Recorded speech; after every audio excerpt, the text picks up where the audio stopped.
میرے رسول پاک علیہ کی امت کے اولیاء کے مزار پہ چادر چڑھائی جاتی ہے. بڑی ذمہ داری سے کہہ رہا ہوں, جس نے لڑائی کرنی ہو کوئی حرج نہیں, ہم پہلے بھی بڑا تیار رہتے ہیں باتیں سننے کے لیے. اعلیٰ حضرت سے پوچھا گیا قبر پر چادر چڑھانی جائز ہے؟ فرمایا صرف ایک.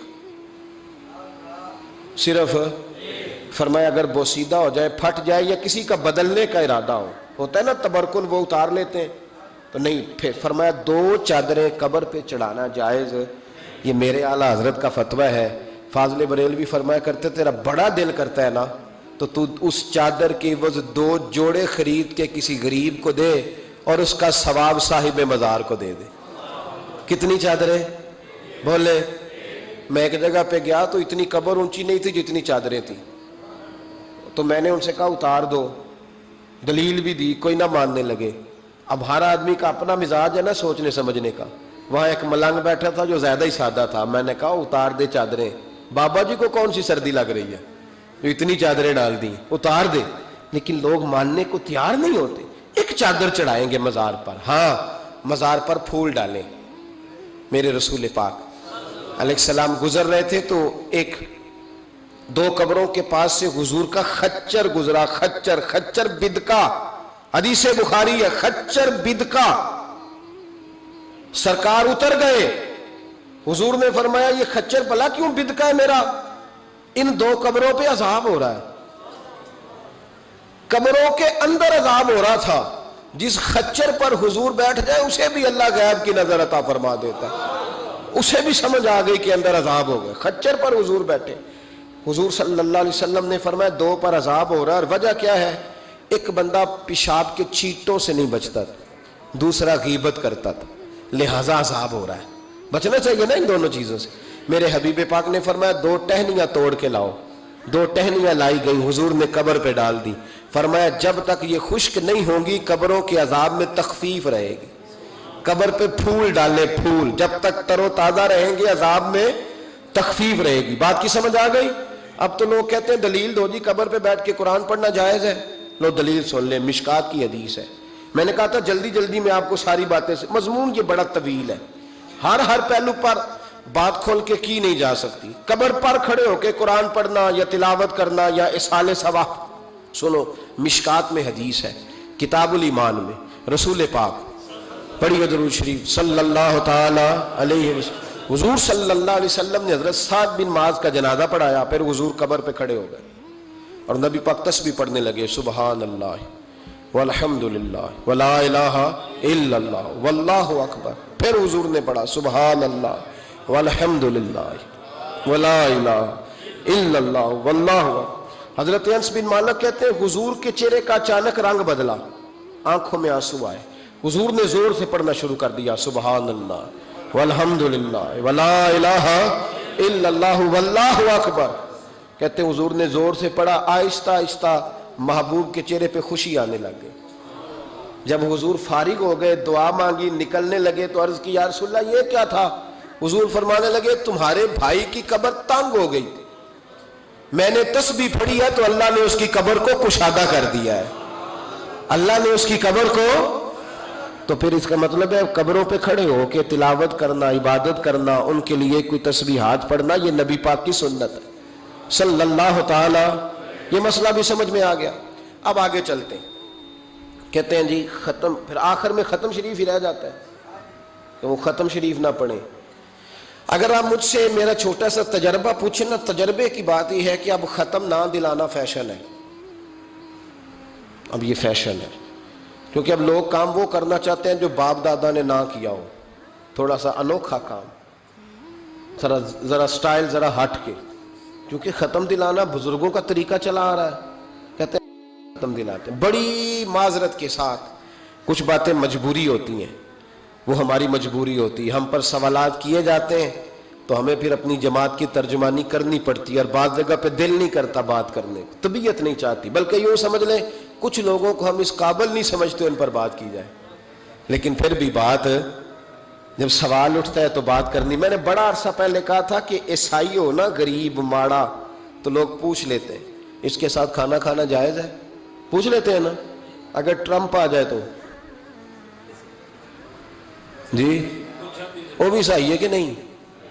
بولے یہ جو آپ کے وہ آتے ہیں وزیر خارجہ وہاں سے، یا ان کا کوئی رکن پارلیمنٹ آتا ہے، تو آپ کے وزیر اعظم، وزیر خارجہ ان کے اعزاز میں ظہرانہ دیتے ہیں نا، تو ٹیبل پہ کھانا لگا ہوتا ہے، ادھر ہمارا بیٹھا ہوتا ہے، ادھر ان کا بیٹھا ہوتا ہے، جائز ہے؟ پوچھا کسی نے مسئلہ؟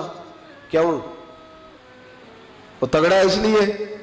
پاکستان کا عیسائی ہو تو فتویٰ اور امریکہ کا ہو تو فتویٰ، بولے صحیح کہہ رہا ہوں؟ امریکہ والے عیسائی ہیں کہ نہیں؟ سارے عیسائی ہیں۔ تو ٹرمپ آ کے بیٹھ جائے سعودی عرب کے بادشاہ کے سامنے، چلو کھلی بات کر لیتے، اس کے ساتھ کھانا پینا جائز ہو جاتا ہے۔ اور اگر عیسائی ماڑا ہو، پاکستان کا ہو، مزدوری کرتا ہو، پھر سارے لوگ پوچھتے ہیں نا مسئلہ کہ حضرت صاحب عیسائی سے کھانا جائز ہے، تو میں نے کہا بھائی ٹرمپ کے ساتھ بھی کھانا ناجائز ہے۔ ناجائز ہے کیونکہ اسے پاکی پلیدی کا نہیں پتا۔ جن چیزوں کو آپ ناپاکی سمجھتے ہیں ان کو خبر ہی نہیں کیا کرنا ہے۔ تو ہوتا یہ ہے کہ جب اب دیکھیں نا، کچھ عرصہ پہلے لاہور میں ایک بڑا جنازہ ہوا تھا، وہ لوگ جو کہتے ہیں نماز جنازہ کے بعد دعا نہ کرو، حرام ہوتی ہے، یعنی پہلے تو کہتے تھے ولیوں سے نہ مانگو، اب کہتے ہیں اللہ سے بھی نہ مانگو، یعنی جنازے کے بعد دعا یعنی اللہ سے بھی نہ مانگو۔ تو پہلے عام آدمی کے لیے فتویٰ اور تھا، لیکن اگر سابقہ وزیر اعظم کی بیوی کا جنازہ ہو تو پھر فتویٰ پھر کیسے جائز ہو گئی؟ اب دعا جائز ہے؟ یہ ظلم ہے، یہ امت کے ساتھ یہ زیادتی ہے۔ ابو داؤد کی حدیث ہے، رسول پاک علیہ السلام نے فرمایا جب تم جنازہ پڑھ لو تو فخلصوا لہ الدعاء، پھر مرنے والے کے لیے مخلص ہو کے دعا مانگو۔ مانگنی چاہیے نا۔ لوگ افتراق پیدا کرتے ہیں، فرق یہ درست نہیں ہے۔ امت کے اندر یہ آپ نے بات یاد رکھنی ہے، ہمیشہ سے اولیاء کے آراس کا سلسلہ ہے، عرس منائے جاتے ہیں، ان پر ختمات شریف ہوتے ہیں۔ اب ختم شریف کے حوالے سے سن لیں، رسول کریم علیہ السلام نے ہمیں ایک دعا بتائی ہے کھانا کھانا۔ کہتے ہیں آگے کھانا رکھ کے قرآن شریف نہیں پڑھنا چاہیے، کھانا کا آگے رکھ کے آپ بسم اللہ شریف پڑھتے ہیں؟ پڑھے ذرا، پڑھتے ہیں نا ماشاءاللہ۔ یہ قرآن پاک ہے کہ نہیں؟ تو روٹی جائز ہوئی کہ ناجائز ہو گئی؟ برکت والی ہو گئی۔ بلکہ حضور نے فرمایا جو بسم اللہ نہ پڑھے اس کے ساتھ تو شیطان شریک ہو جاتا ہے۔ تو ہم تو بھائی ہر روٹی ختم پڑھ کے کھاتے ہیں، ایک آئے تو ہم ہر کھانے سے پہلے پڑھتے ہیں۔ تو آپ اس بات سے منع کر رہے ہیں، کہتے چلے جی آپ پڑھ لیں، آیتیں پڑھ لیں، پھر دعا نہ مانگے۔ لو سن لو، سامنے کھانا رکھ کے دعا، کس بات میں الجھ گئے یار؟ امت کو بڑی بات بتاؤ، دنیا بڑی آگے چلی گئی، انہیں آگے لے کے جاؤ، تم کیا کر رہے ہو؟ کہنے لگا جی دعا نہ مانگے، توجہ کرنا میری بات پہ، کھانا آگے رکھ کے نہ مانگے۔ تو میں نے کہا تو سائیڈ پہ رکھ کے مانگ لیا کر، کھانا دور رکھ لیا، دعا یہاں مانگ لی، ہمیں کوئی اعتراض لیکن مانگا کر، دعا مانگا کر۔ اب حدیث مسلم سن لیں، صحیح مسلم کی حدیث ہے، رسول کریم علیہ السلام کے صحابہ تبوک سے واپس آ رہے تھے، اور وہ سینکڑوں میں نہیں ہزاروں میں تھے۔ کھانا ختم ہو گیا، پانی بھی ختم ہو گیا، صحابہ کرام نے مشورہ کیا اب اس طرح کرتے ہیں، ایک ایک اونٹ ذبح کرتے ہیں، ذبح کر کے اونٹ پکانا شروع کرتے ہیں۔ ختم شریف کی بات عرض کر رہا ہوں کیونکہ اب ختم ہو گیا۔ سارے جمع ہو کے حضرت عمر کے پاس گئے، کہنے لگے حضور اس طرح کریں، ہم ایک ایک اونٹ اب ذبح کریں گے اور اسے کھائیں گے۔ حضرت عمر فرمانے لگے اونٹ ذبح کر لو گے تو سواری کس پہ کرو گے؟ کہا حضور پھر کیا کریں؟ فرمایا جتنا جتنا کھانا تمہارے پاس ہے نا میرے پاس لاؤ۔ کسی کے پاس اتنی سی کھجوریں تھیں، کسی کے پاس آدھا کلو سرکہ تھا، کسی کے پاس چند بچے ہوئے ٹکڑے تھے، سارا کچھ حضرت عمر کے پاس لائے۔ جناب عمر نے اپنی چادر میں، اپنے صافے میں سارا کچھ باندھا، سیدھے دروازہ رسول پہ پہنچ گئے۔ نبی کریم علیہ السلام کے آگے کھانا رکھ کے، آگے لنگر رکھ کے حضرت عمر کہنے لگے یا رسول اللہ ذرا برکت کی دعا کر دے۔ ہزاروں میں لشکر ہے، یہ نظریہ ہے جناب عمر فاروق کا، یہ طریقہ ہے حضرت عمر کا۔ نہ اس طرح کرو، امت کو نہ لڑاؤ۔ میرے رسول کریم علیہ السلام کے غلام نے، حضرت عمر نے کھانا آگے رکھا تو حضور مسکرائے، وہ حضور کہنے لگے عمر تو طے تک ہی پہنچ گیا ہے۔ حضور مسکرائے اور مسکرا کے محبوب نے ہاتھ اٹھائے، دعا فرمائی۔ حضرت عمر کہتے ہیں جب میں اٹھا کے لے گیا تو وزن اس کا اتنا ہی تھا، جب میں لایا تھا جتنا وزن تھا، وزن بعد میں بھی اتنا ہی تھا۔ فرماتے ہیں میں نے وہ کھول دیا، اتنا سا کھانا تھا، میں نے کہا لو بھی کھاتے جاؤ۔ کہنے لگے ہزاروں کے لشکر نے کھا لیا کھانا پھر بھی بچ گیا. فرمانے لگے واپس مدینے آنے تک ہم کھاتے رہے پر وہ کھانا ختم نہیں ہوا. یہ ہے کھانا آگے رکھ کے دعا کرنے کی برکت. یہ ہے کھانا آگے رکھ کے یہ دعا کرنے کی برکت ہے. کھانا آگے رکھ کے. درویشوں کا لنگر کبھی ختم نہیں ہوتا.